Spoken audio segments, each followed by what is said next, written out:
Sveiki atvykę į prekybos miestelį Urmas, kuriame šį kartą jūs pasitinku ne viena, o su labai žavia kompanija. Ir šiandien mūsų misija yra papuošti 12-okę Simoną itin svarbioms jos gyvenimo šventėms. Nuostabiu ir tikrai patraukliu įvaizdžiu nuo galvos iki kojų pasirūpins stilistė Modesta. Sveika, Simona. Sveiki. Tai pirmiausia, sakyk, kaip tu pati jautiesi šiandien, kaip nusiteikusi? Puikiai, labai geros nuotaikos, labai džiaugiuosi, kad galėsiu dalyvauti šiame projekte. Nuostabu, o kaip tu sureagavai sužinojusi, kad turėsi tokią galimybę, šiek tiek paeksperimentuoti ir atiduoti savo stilių į Modestos rankas? Iš tikrųjų tai labai džiugiai, kadangi išsirinkti tinkamus derinius, ypatingai šventėms yra labai sunku, kadangi reikia ir aksesuarų, ir batelių, ir viso pilno vaizdo, tai labai džiaugiuosi, kad Modesta galės pagelbėti, kadangi dabar labai sunku išsirinkti iš tokios didelės. Ir tikrai daug labai progų iš tiesų laukia tavęs pačios. Ar pati domiesi, sakykime, tendencijomis stiliaus, ar keliauji, gal ieškai kažkokių įdomesnių variantų, įdomesnių kažkokių prekių, detalių? Taip, tikrai, kaip ir turbūt kiekviena mergina, domiuosi tendencijomis, naujienomis, seku jas ir stengiuosi tą įvaizdį kažkaip vis papildyti. Dabar paklauskime stilistės, kaip ji pasiruošusi šiam iššūkiui. Sveika, Modesta. Labas, Kornelija. Tai ar jau turi kokių minčių, kas labiausiai kokie deriniai galėtų tikti Simonai? Aišku, kad turiu. Labai ilgai galvojau, žinau, kad mergina yra aukšta, kuda, tik dabar reikės ieškoti, ką ir mes galime rasti. Rasim tai, kas mano galvoje. O į ką atsižvelgdama tu rinksi tuos derinius? Kokie tavo esminiai akcentai, kokie gal net sakyčiau argumentai šioje vietoje būtų? Esminiai akcentai gal būtų taip, kaip nesuklysti. Neturėtų būti per daug blizgučių. Tai neturėtų būti ir sportinės aprangos. Arba kažkokie per grubus, masyvūs batai. Ar labai plonos špilkos aukštos. Yra daug dalykų, ko reikėtų vengti. Pirmiausia, atkreipsim dėmesį tai ir tai žiūrėsim, kokius įdomius sprendimus galime rasti šiam prekybos centre.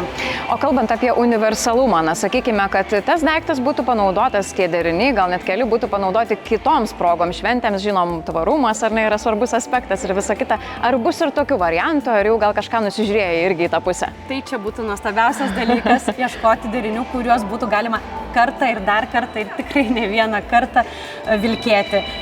Tvarumas yra numeris vienas ir kam mums reikalinga tokia suknelė, kur užsidėsim vieną kartą ir paskui keliausi, neaišku kur keliausi. Iš tikrųjų, net jeigu rinksimės puošnesnę suknelę, pagalvokim, galbūt ją galima ir kitą šventę užsidėti, galbūt tėčio jubiliejų užsidėti ar dar kažkur. Būtinai apie tai reikia galvoti, nes daiktas turi tarnauti ne vieną kartą. Tikrai labai sutinku, tai aš dabar palinkėsiu sėkmės perliukų paieškose jums abiems. Ačiū.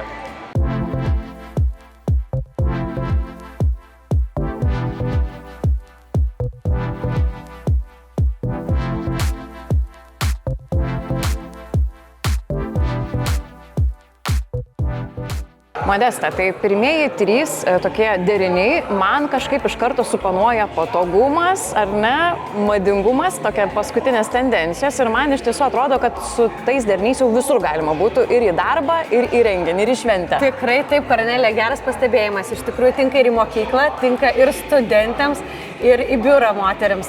Tie deriniai. Taip. Ir jeigu atkreipė dėmesį, tai yra stiliaus kapsulės principų darytas įvaizdis, keičiant tik apatinę kūno dalį.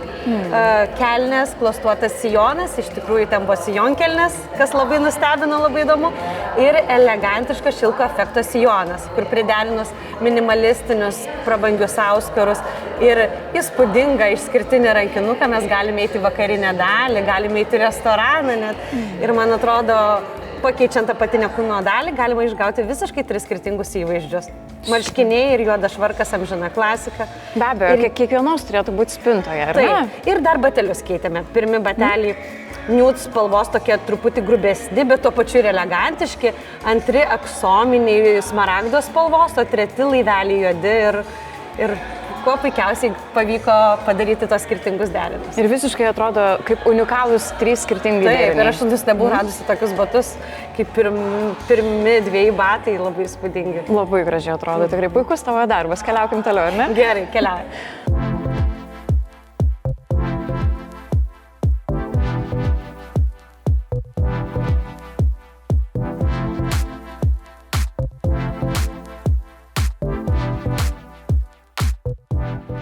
Koks įspūdingas ir žavus derinys. Man labai patiko, nes spalvinė gama tokia netikėtai, viskas dera, tarsi ir rudos, nedaug atspalvių, bet labai viskas įdomiai susišaukia. Nesakyčiau, aš gal kartais ir vengčiau tokios rudos, ar ne, daug vienoje vietoje, bet čia kažkaip visai tinka. Ar tu, Kornelė, žinai, kad madingiausia šių metų 2025 metų spalva yra šokoladinė ruda? Tai aš pabandžiau sukurti derinį ir rasti rūbų, kurie būtų rudų atspalvių. Ir noriu parodyti, kad rudi atspalviai gali puikiai dėrėti, būdami netruputį ir skirtingi. Pažiūrėkim, batai yra tamsiau rudi, sijonas dar kitokio rudo atspalvio, švarkas šviesesnis, palaidinė atrodo net rožinės pudros turinti, tokios kaip ir murzina pudra, kaip sako, rožinė. Bet viskas puikiai dera ir nebijokit derinti tos skirtingus atspalvius, bet to paties tono ir viskas puikiai dėrės. Man atrodo, kad šis derinys pavyko.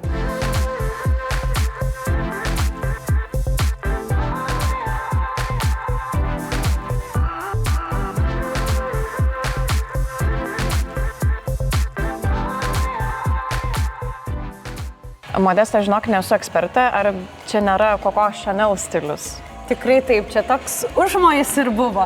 Chanel stiliaus kostiumėlis, juoda balta amžina klasika ir priderinti Mary Jane bateliai, kuriuos dabar visas Hollywoodas dėl jų alpsta ir labai nudžiugau suradus. Man atrodo, kad dera prie šito kostiumėlio. Tai tuo kostiumėliu ir į darbą, ir į šimtadienį, ir visur jis yra tinkamas. Taip pat auksinė mini rankinė, susišaukia su sagomis, priderinti auskarai. Dar tas kaspinėlis, matau, toks akcentas gražus. Taip. Tai va, Chanel stiliaus įvaizdis.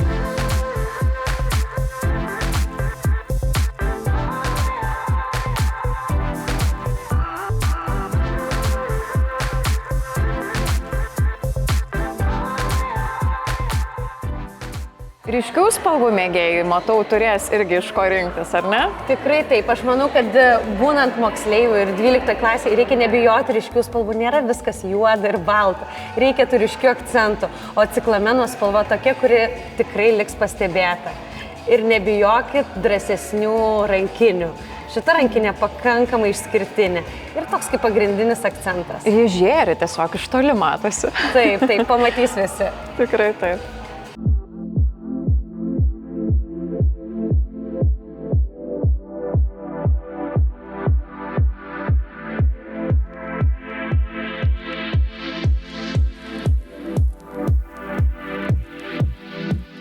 O kaip be blizgučio, ar ne? Ypatingai vakarinė suknelė, tai puikiai tinka tie blizgučiai kartais. Tikrai taip. Šį kartą pasirinktas drąsesnis įvaizdis, tviskantis, kur nude spalvos klasikiniai aukštakulniai bateliai, auksinė delninukė. Ir su šito įvaizdžiu galima eiti, ko gero, ne tik į šimtadienį, bet ir išleistuves. Tos merginos, kurios mėgsta blizgėti ir būti ryškios. Tokį įvaizdį tikrai gali pasirinkti, matėt, rankovės, kokios ypatingos. Toks kokteilinis, sakyčiau, ar ne? Kokteilinio vakarienė. vakarienė. Kai yra dress kodas kokteilis, tai šita suknelė idealiai tinka.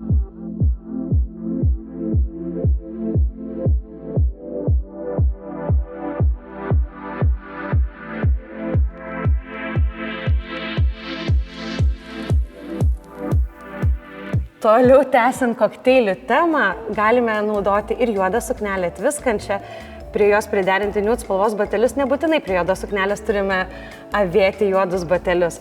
Ir priderinus įspūdingus auskarus, gėlėtus, galime gauti puikų derinį. Šalia buvo parinktos pūstos rankovės, abu deriniai. Tikrai pilnai išpildytas įvaizdis, žinok, man atrodo, tikrai. Turbūt žiūrovai galės pritart mums.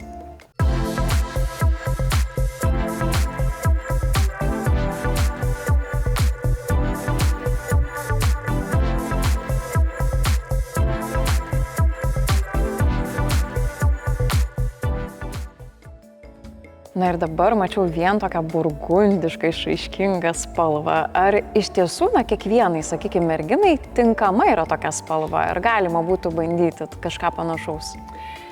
Aš manyčiau, kad daugelis tiek moterų, tiek merginų prie veido puikiai dera šita spalva.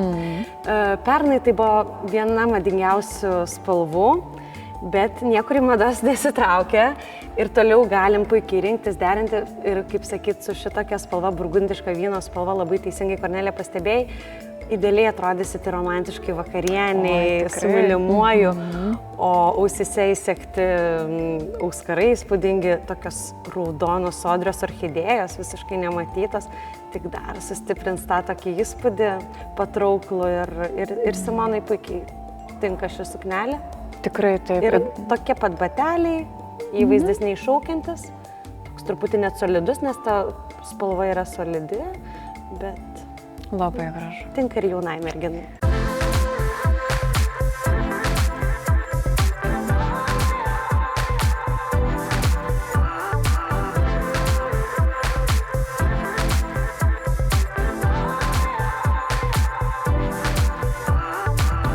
Na ką, ir viską vainikuoja be galo išraiškinga, žalia, tikrai graži suknelė, tiesiog įspūdinga. Taip, pabrėžianti visas kūno linijas, drąsiai merginai su seksualiais elementais ir gražia dekolte, priderinus žalius masyvius auskarus, truputį žalių akcentų turinčius batelius. Galima pasipuošti ypatingai progai.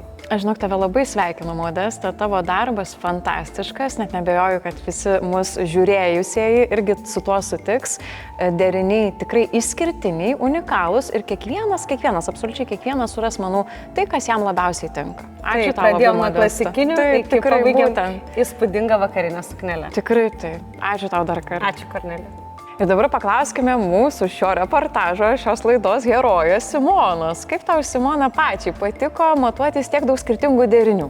Labai patiko, labai įvairūs deriniai, iš tikrųjų tokie, kur niekada nepagalvočiau, kad galėčiau susidėti, ypatingai su ruda atspalvė sijonų, švarku. Kažkaip tikrai nebūčiau pati sudėjus visų šių rūbų atskirų į vieną bendrą derinį, bet labai patiko. Tai atradimų buvo, suprantu, jau girdžiu. Tikrai buvo ir jau manau, kad reikės ir man apsilankyti. Aš vieną akimi žiūrėjau ir irgi nusižiūrėjau, tiesą pasakius, keletą ir derinių, ir tokių akcentų, kuriuos visai norėčiau įsigyti. Tai ačiū labai tau, Simona, kad sudalyvavai ir tikiuosi, kad, pritaikysi praktikoje. Tikrai taip.